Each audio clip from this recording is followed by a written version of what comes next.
Good morning everyone. So Telugu cinema ప్రపంచంలో ఒక ప్రత్యేకత లాస్ట్ ఇయర్ నుంచి పొందింది. దానికి బాహుబలి అనే సినిమా మన తెలుగు సినిమాని ప్రపంచానికి పరిచయం చేసింది, ఆల్ లాంగ్వేజ్ కానీ ఏదైనా. అలాగే ఈ ఇయర్ ఒక చిన్న సినిమాగా రిలీజ్ అయిన పెళ్లి చూపులు, అది ఒక సెన్సేషనల్ అయింది. అంటే సినిమా ఎంత మారింది అనే దానికి ఆ రెండు సినిమాలు నిదర్శనం. ఒక grandeur film Baahubali Telugu cinema stamina పెంచితే, ఒక చిన్న సినిమా కూడా తెలుగు ప్రేక్షకులు సెన్సేషనల్ హిట్ చేశారు. సో సినిమా మారుతుంది. ఇది ఎందుకు చెప్తున్నానంటే, ఈ సినిమా గురించి చెప్పే ముందు సో సినిమా ఎంత మార్పు, సినిమాలో ఎంత చేంజెస్ వస్తున్నాయనేది మేము కూడా నేర్చుకునే ప్రేక్షకులకు ఎప్పటికప్పుడు మేము మార్చుకుంటూ ప్రేక్షకులకు దగ్గరికి వెళ్ళాలి. ఈ సినిమా విషయానికి వస్తే, ఒక రోజు హీరో నాని ఒక సినిమాని ట్వీట్ చేశాడు. అదే ఈ సినిమా తన ట్రైలర్ని ఫేస్బుక్లో ట్వీట్ చేస్తే మా డిపార్ట్మెంట్ వాళ్ళు తీసుకొచ్చి నాకు ఈ సినిమాకి సంబంధించిన ట్రైలర్ని చూపించారు. ఇలా నా జతగా, అప్పుడు టైటిల్, ఇప్పుడు టైటిల్ మార్చాం. అప్పుడు ఇలా నా జతగానే సినిమాని నాకు చూపిస్తే చాలా ఇంట్రెస్ట్ అనిపించింది. అందరు కొత్తలతో చూసిన 1 minute నానికి కూడా నచ్చే తను ట్వీట్ చేయడం నేను చూసిన తర్వాత ఇమ్మీడియట్లీ ఎవరు ఏంటి అని హరి అని మా స్క్రీన్ ప్లే రైటర్, తను వీళ్ళని అప్రోచ్ అయ్యి హరిని ఇట్లా రాజుగారు ఒకసారి రమ్మన్నారంటే, ఒక నిమిషం సైలెన్స్ ఉంటారా వెనకాల.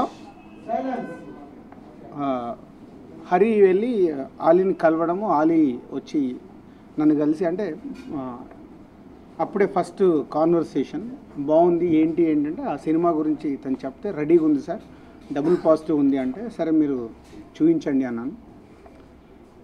సో డబుల్ పాజిటివ్ చూసిన తర్వాత ఒక ఫీల్ గుడ్ ఫిలింగా ఎగ్జైట్ అయ్యాను. సో ఎగ్జైట్ అయ్యి ఈ సినిమా ప్రేక్షకుల దగ్గరికి తీసుకెళ్ళాలి. అంటే ఈ సినిమా నేను అనుకున్నట్టు ఆడియన్స్ దగ్గరికి వెళ్ళి, ఆడియన్స్కి రేపు ఈ సినిమా నచ్చితే, ఈ సినిమా తెలుగు సినిమాని ఒక డైమెన్షన్ మారుస్తుంది. ఎలా అంటే, వీళ్ళందరూ ఇప్పుడు కొత్త వాళ్ళు, తను డైరెక్టర్గా కొత్తవాడు, మ్యూజిక్ డైరెక్టర్ కొత్త వాళ్ళు, ఆర్టిస్టులు కొత్త వాళ్ళు, వాళ్ళు తీసిన విధానం కొత్తగా ఉంది. సో ఇంత కొత్త వాళ్ళు చేసిన ఈ ప్రయత్నం రేపు తెలుగు మన ఫిలిం ఇండస్ట్రీకి చాలామంది ఎప్పుడు కొత్త వాళ్ళు రావాలని ఉంటుంది. సో ఈ సినిమా రేపు కొత్తగా రావాలనుకునే చాలామందికి చాలా హెల్ప్ అవుతుంది. సో ఫస్ట్ నేను ఎగ్జైట్ అయిన ఎలిమెంట్ అది. సో వాళ్ళు తీసిన విధానము, తీసిన బడ్జెట్, అంటే నేను బడ్జెట్ రివీల్ చేయదలుచుకోలేదు. బడ్జెట్ రివీల్ చేస్తే ఏంటంటే సినిమాని ఇంకోలాగా చూస్తారు. బట్ ముందు సినిమాని చూపిద్దాం. సో అవన్నీ నచ్చి ఈ సినిమాని ముందు ప్రమోట్ చేస్తే, ఈ సినిమాని నాలాంటి వాళ్ళు ఎంకరేజ్ చేస్తే, రేపు వచ్చే కొత్త వాళ్ళకి చాలా ఉపయోగపడే సినిమా కాబోతుంది. ఈరోజు సో ఎస్పెషలీ మీడియా వారిని నేను కోరుకునేది కూడా అదే. సోషల్ మీడియాలో కానీ, print media and electronic media వాళ్ళు ఎన్నో సినిమాలు మీరు ప్రమోట్ చేశారు. ఈ సినిమాని ఇప్పుడు నేను ప్రమోట్ చేయడానికి, ఈ సినిమాని నేను భుజాలపైన వేసుకోవడానికి 3 రీజన్స్. ఒకటి, డైరెక్టర్ తను చేసిన విధానం. ఈ సినిమాతో పాటు నేను ఇమ్మీడియట్గా తనకు ఆఫర్ ఇచ్చేసాను, నెక్స్ట్ మా బ్యానర్లో సినిమా చేయని. అంటే అంత ఎగ్జైట్మెంట్, తను చేసిన విధానం ఇవన్నీ నచ్చి, ఒక ఫీల్ గుడ్ స్టోరీని ఎంత బాగా హ్యాండిల్ చేయాలో అంత బాగా హ్యాండిల్ చేసి, అందరు కొత్త వాళ్ళ దగ్గరికి వెళ్ళి అద్భుతమైన పర్ఫార్మెన్స్లు తీసుకొని, మ్యూజిక్ డైరెక్టర్ కొత్తాడైనా తనకి కావాల్సిన అద్భుతమైన ట్యూన్స్ కానీ, బ్యాక్గ్రౌండ్ స్కోర్ కానీ, ఫైనల్ మిక్సింగ్ కానీ, ఇలా అన్నీ అద్భుతంగా చేసుకుంటూ వచ్చాడు. అది ఫస్ట్ ఎగ్జైట్మెంట్ నాకు ఈ సినిమాని ప్రేక్షకుల ముందుకు తీసుకురావడానికి. రెండోది, ఆర్టిస్టులు అందరు కొత్త వాళ్ళు. అంటే ఆర్టిస్టులను ఎందుకంటున్నంటే, వాళ్ళని మనం హీరోలు హీరోయిన్లు అనలేము. ఎందుకంటే ఫస్ట్ ఆర్టిస్ట్ అవుతూనే తర్వాతగా వాళ్ళు ఎదుగుతున్న కొద్దీ హీరో అంటాం. సో ముందు నేను ఈ సినిమాకి వాళ్ళని యాక్ట్ చేసిన అందరు ఆర్టిస్టులు చేసిన పర్ఫార్మెన్స్లు ఎంతో ఎక్స్పీరియన్స్ ఉన్న వాళ్ళలాగా. ఇప్పుడే అసలు వీళ్ళని ఎవరిని కలవలేదు, మీకంటే ఒక 5 నిమిషాల ముందే అందరినీ నేను కలవడం జరిగింది. ఒక్కొక్కరిని ఇంట్రడ్యూస్ చేసుకుంటే, ఈ సినిమాలో మెయిన్ లీడ్ రోల్ చేసింది విశ్వక్ సేన్, పేరు కూడా తెలియదు నాకు. విశ్వక్ సేన్ తను అనుపమ్ కేర్ యాక్టింగ్ స్కూల్లో నేర్చుకున్నాడంట.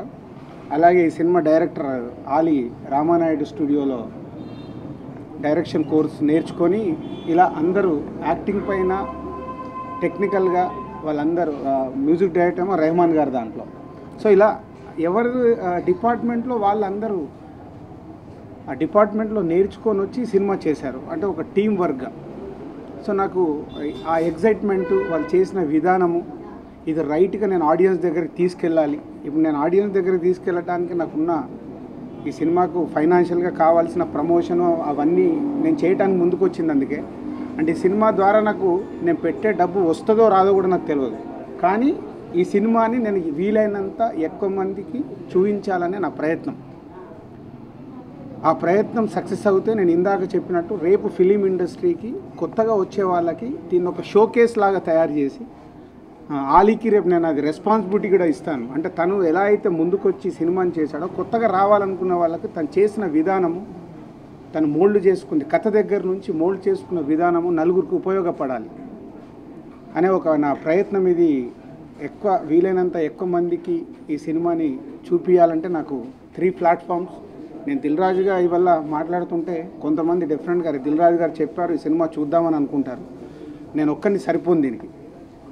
నాకు మీడియా సపోర్ట్ కావాలి.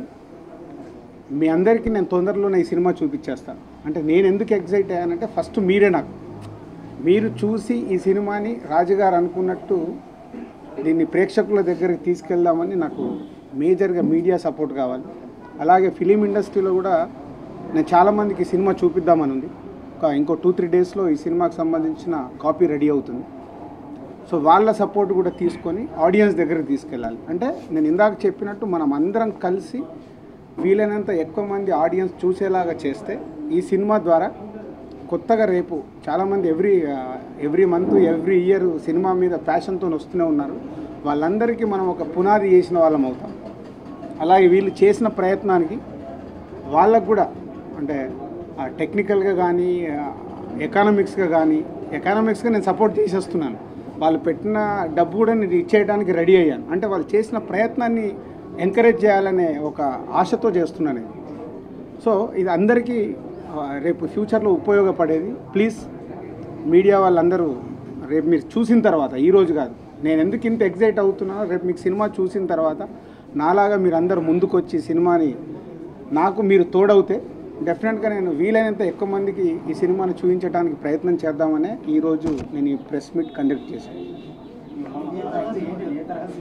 ఇది is a feel good love story. అంటే తను ఒక 7-8 క్యారెక్టర్లు తీసుకొని ఫీల్ గుడ్ లవ్ స్టోరీ ఇది. సో బట్ అంటే మూమెంట్స్ ఎలా ఉంటాయి, సో ఆ మూమెంట్స్లో ఉండే పాత్రలు ఎలా బిహేవ్ చేస్తాయి, సో రీజన్స్ కూడా అంటే తను కన్క్లూడ్ చేసిన విధానం కానీ క్యారెక్టరైజేషన్స్ చేసిన విధానము చాలా ప్లేస్లలో చిన్న టీయర్స్ వస్తాయి. పోతే తను సినిమాని స్లో ఫేస్లో ఉంటుంది.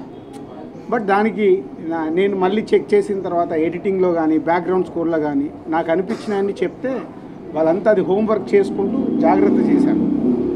1 hour 50 minutes లెంత్ కూడా ఎంత ఉండాలి అంటే కొత్త ఇస్తున్నప్పుడు ఆడియన్స్కి ఎక్కడ బోర్ కొట్టకూడదు, వీలైనంత మటుకు రైట్ ఫిలిం ఇవ్వాలని. మ్యూజిక్ కూడా ఏ ప్లేస్మెంట్లో ఎంత ఉండాలో కావాల్సిన దాన్ని నా సలహాలన్నీ తీసుకొని ఫైనల్గా వాళ్ళు దే ఆర్ రెడీ చేశారు. సో ఇంకో 2-3 డేస్లో కాపీ వస్తుంది. It's a feel good love story.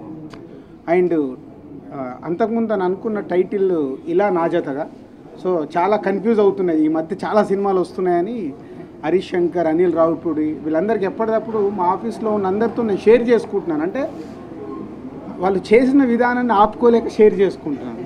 అంటే మనం మారాలి, నంబర్ ఆఫ్ ఫిలిమ్స్ వస్తాయి, ఇలా ప్రయత్నం చేస్తే మంచి సినిమాలు అంటే కొత్త ప్రయోగాలు చేయొచ్చు. ఇవాళ సినిమా ఇండస్ట్రీ మారుతుంది, అదర్ లాంగ్వేజ్కి వెళ్తున్నాము, అవన్నీ ఎప్పటికప్పుడు షేర్ చేసుకుంటే Harish Shankar and Anil Ravipudi they are given idea. ఆ టైటిల్ కరెక్ట్ కాదు అంటే ఆలీకి నేను చెప్పగానే చిన్న భయపడ్డాడు. సార్ వెళ్ళిపోయింది జనాలకి, ఏం అవసరం లేదు, నేను మీడియా ముందుకు వచ్చి చెప్పినప్పుడు ఇదే టైటిల్ ఆడియన్స్ దగ్గరికి వెళ్తుంది, ఎందుకంటే అప్పుడే ఇంకా రీచ్ కాలేదని. వెళ్ళిపోమాకే ఒక అబ్బాయి ఇద్దరు అమ్మాయిల మధ్యలో జరిగే లవ్ స్టోరీ కాబట్టి వెళ్ళిపోమాకే అంటే తను ఏం జరుగుతుందంటే మీకు సినిమాలు చూసినప్పుడు అర్థమవుతుంది. సో వెళ్ళిపోమాకే అని టైటిల్ ఫైనల్ చేసాం. It's a cute and feel good love story. So hardly 1 week లోపల నేను మీకు సినిమా రెడీ చేసి మళ్ళీ మీ అందరినీ ఆ రోజు అంటే మనకి ప్రెస్ మీట్ లాగా కాకుండా జస్ట్ ఒక ఫ్రెండ్లీ షో ఆర్గనైజ్ చేస్తాను. సో మీరు చూసి ప్లీజ్ మీరు కూడా హెల్ప్ చేస్తే సాధ్యమంత ఎక్కువ మందికి చూపించడానికి ప్రయత్నం చేద్దాం. Thank you. ఈజ్ ఆలీ నా Vishwaksen. So say few words and is music director Prashanth Vihari and వీళ్ళు కో ఆర్టిస్టులు ఈ మూవీస్లో చేశారు. So Ali say few words. Change కావాలా జరపాలా?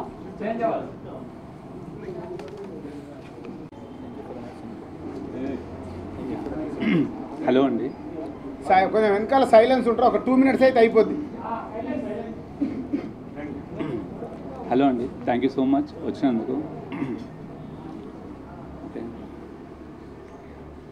అరౌండ్ ఒక 2.5 years బ్యాక్ స్టార్ట్ చేసామండి ఈ ప్రాజెక్ట్.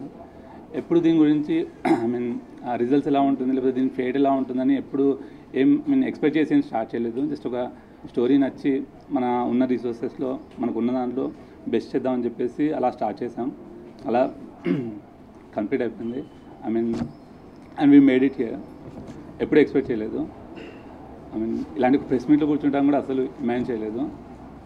చాలా సంతోషంగా ఉంది. సార్ మూవీస్ మామూలుగా ఒక అరౌండ్ ఇంటర్మీడియట్ నుంచి చూస్తున్నాను అండి. మామూలుగా ఆ శ్రీ వెంకటేశ్వర క్రియేషన్స్ ఆ లోగో చూడగానే నేను ఒక ట్రస్ట్ ఉంటుంది, మూవీ డెఫినెట్లీ బాగుంటుందని చెప్పేసి. సో అలాంటి ప్రొడక్షన్లో సార్ మా మూవీ చూసి ఎక్స్పెక్ట్ చేయలేదు. సార్ చూసి సార్ నచ్చి బయట తీసుకొస్తుంది. ఎందుకంటే ఈ మూవీలో వర్క్ చేసిన యాక్టర్స్ కానివ్వండి లేకపోతే టెక్నీషియన్స్, నేను వీఆర్ నో వన్ అండి. ఇండస్ట్రీతో సంబంధం లేదు. జస్ట్ ఆస్పైరింగ్ అంతే, ప్యాషనేట్ అంతే. చేయాలని చెప్పేసి చేశామంతే. We don't even have any contacts. Sir just ఆ మూవీ చూడగానే నచ్చి బయట తీసుకొస్తా అన్నారు. ఈ ప్రెస్ మీట్లో కూర్చున్నంత వరకు కూడా నాకు స్టిల్ నాకు ఎప్పుడు అనుకోలేదు మూవీ బయటకు వస్తుంది ఇలా ఉంటుందని చెప్పేసి. చాలా సంతోషంగా ఉంది. Thank you so much. Vishwaksen. బేసిక్గా నేను మూవీ యాక్టింగ్ నేర్చుకోవాలని వెళ్ళలేదు ముంబైకి. థియేటర్ ఆర్ట్స్ నేర్చుకుందామని వెళ్ళాను. ఎందుకంటే థియేటర్ ఆర్ట్స్ మెయిన్లీ లైవ్లీ ఉంటుంది, not a commercial or larger than life ఉండదు. మనం ఒక సిచ్యువేషన్ యాక్ట్ చేయడం వేరు, బిహేవ్ చేయడం వేరు. So I always wanted to make movies like that. Like Indian movies అన్నీ చూస్తుండే నేను. లైక్ మలయాళం, తమిళ్, బాలీవుడ్లో కూడా ప్యారలల్ ఇండస్ట్రీ నడుస్తుంది. లైక్ కమర్షియల్ మూవీస్తో పాటు like not larger than life movies వస్తున్నాయి. సో నేను ఇక్కడ రిటర్న్ వచ్చిన తర్వాత కూడా కొన్ని ఆఫీస్లోకి వెళ్ళేవాడిని. కొన్ని ఆఫీసులలో అయితే ఆడిషన్ కూడా అడిగేవాళ్ళు కాదు. అండ్ డైరెక్టర్ అలీ గారు వచ్చేసి, అలీ గారు ఈ మూవీకి కెమెరా వర్క్ చేసిన వాళ్ళు, వీళ్ళు మేము మూవీ స్టార్ట్ చేయక 2-3 years ముందు నుండి మేము షార్ట్ ఫిలిమ్స్కి కానీ ఏమన్నా కెమెరా వర్క్ ఉన్నా కానీ మేము కలిసి ఎడ్యుకేట్ అయ్యేవాడిని వాళ్ళతో పాటు. సో వన్ డే అలీ గారు ఒక మూవీ చేస్తున్నారు అని చెప్పి మా కెమెరామ్యాన్ వచ్చి కలువు అన్నారు. సో అతను కూడా నన్ను ఏది డైరెక్ట్గా తీసేసుకోలేదు. నాకు ఫస్ట్ టైం సాటిస్ఫాక్షన్ ఏమనిపించిందంటే, నన్ను పోగానే ఆడిషన్ చేశారు, వెంటనే తీసేసుకోలేదు. ఒక 20 days క్యారెక్టర్ మీద వర్క్ చేయించారు. నువ్వు బస్ స్టాప్లో ఆ క్యారెక్టర్ చందు హీరో పేరు. సో నువ్వు బస్ స్టాప్లో వాళ్ళలాగా ఎలా నిల్చోవాలి, లేదు లేదు నువ్వు నీలాగా నిల్చుంటున్నావు, అలాగా నిల్చోవద్దు, వీళ్ళలాగా నిల్చోవాలి, లేదు నువ్వు వాళ్ళలా నడవద్దు, నీలాగా నువ్వు వచ్చేస్తుంది, నువ్వు నవ్వినట్టే నవ్వుతున్నావు, అట్లా నవ్వద్దు అని చెప్పి. సో ఆ ప్రాసెస్ నచ్చింది నాకు. ఇది నేను చేయాలనుకుంది అని చెప్పి ఆ సాటిస్ఫాక్షన్ వచ్చింది ఆ ప్రాక్టీస్ మోడ్లో. కానీ ఈ మూవీ బడ్జెట్ ఏంటి, మనం ప్యాకప్ కాగానే ఏం తింటున్నాం అది కాదు, లైక్ ఎంతమంది పని చేస్తున్నారు సినిమాకి కాదు, వర్క్ చేస్తున్నాను చెప్పి ఒక సాటిస్ఫాక్షన్ ఉంటుంది, మనకు నచ్చింది చేస్తున్నాం అన్న ఫీలింగ్ ఉంటుంది. సో ఈ మూవీ చేసినప్పుడు కూడా రిజల్ట్ గురించి ఆలోచించలేదు. యాజ్ ఏ ఆడియన్స్ నాకు నచ్చే సినిమా ఇది. నాలాంటి వాళ్ళు చాలామంది ఉండొచ్చు, సో వాళ్ళకి నచ్చే సినిమా ఇది. అండ్ యాజ్ రాజు గారు చెప్పినట్టు this will be a new gateway for Telugu cinema. I always wanted this kind of movie to come in Telugu industry. And thank you sir. అసలు ఇదంతా కూడా ఇప్పుడు డ్రీమ్ లెక్కనే ఉంది నాకు నిజంగా. మేబీ ఒక 2 days నిద్ర రాదు ఇప్పుడు. Thank you sir. యాక్చువల్లీ మీ అందరి సపోర్ట్ కావాలి. సోషల్ మీడియాలో కానీ లైక్ మీ మీడియా, టీవీ మీడియా మొత్తం ద్వారా మీరు రాజు గారు చెప్పినట్టు మూవీ చూసిన తర్వాత మీకే హెల్ప్ చేయబుద్ధి అవుతుంది. సినిమాకి హెల్ప్ అనొద్దు, సపోర్ట్ అంటారు దీన్ని. మీరే చెప్తారు ఒక ఇలాంటి మూవీస్ రావాలి ఇంకా అని చెప్పి, అండ్ వస్తాయి కూడా. ఈ movie, this movie will be gateway for one new kind of cinema in Telugu industry. Thank you. Prashanth Ramesh Vihari. So BTech కాగానే అందరి ఒక టిపికల్ గై డిలమా స్టేట్లో నేను చెన్నై వెళ్ళాను. రెహమాన్ సార్ కేఎం మ్యూజిక్ కన్జర్వేటరీలో వెస్ట్రన్ క్లాసికల్ మ్యూజిక్ చేశాను. సో ప్యారలల్గా కూడా ఎల్వి ప్రసాద్ ఫిల్మ్ అకాడమీ అన్ని ఇంటర్నేషనల్ ఫిల్మ్ ఫెస్టివల్స్కి వాటికి నా షార్ట్ ఫిల్మ్స్ వెళ్ళాయి. So I've scored some 18 films in అంటే బ్యాక్ డ్రాప్లో చేశాను.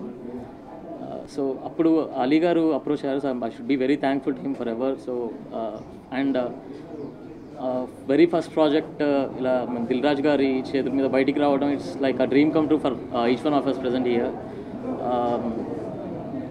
It still feels like unreal and unimaginable that where it actually started and where it is leading to now. So I should thank God for everything, and Dil Raju garu and each one of us in the team also. Thank you so much.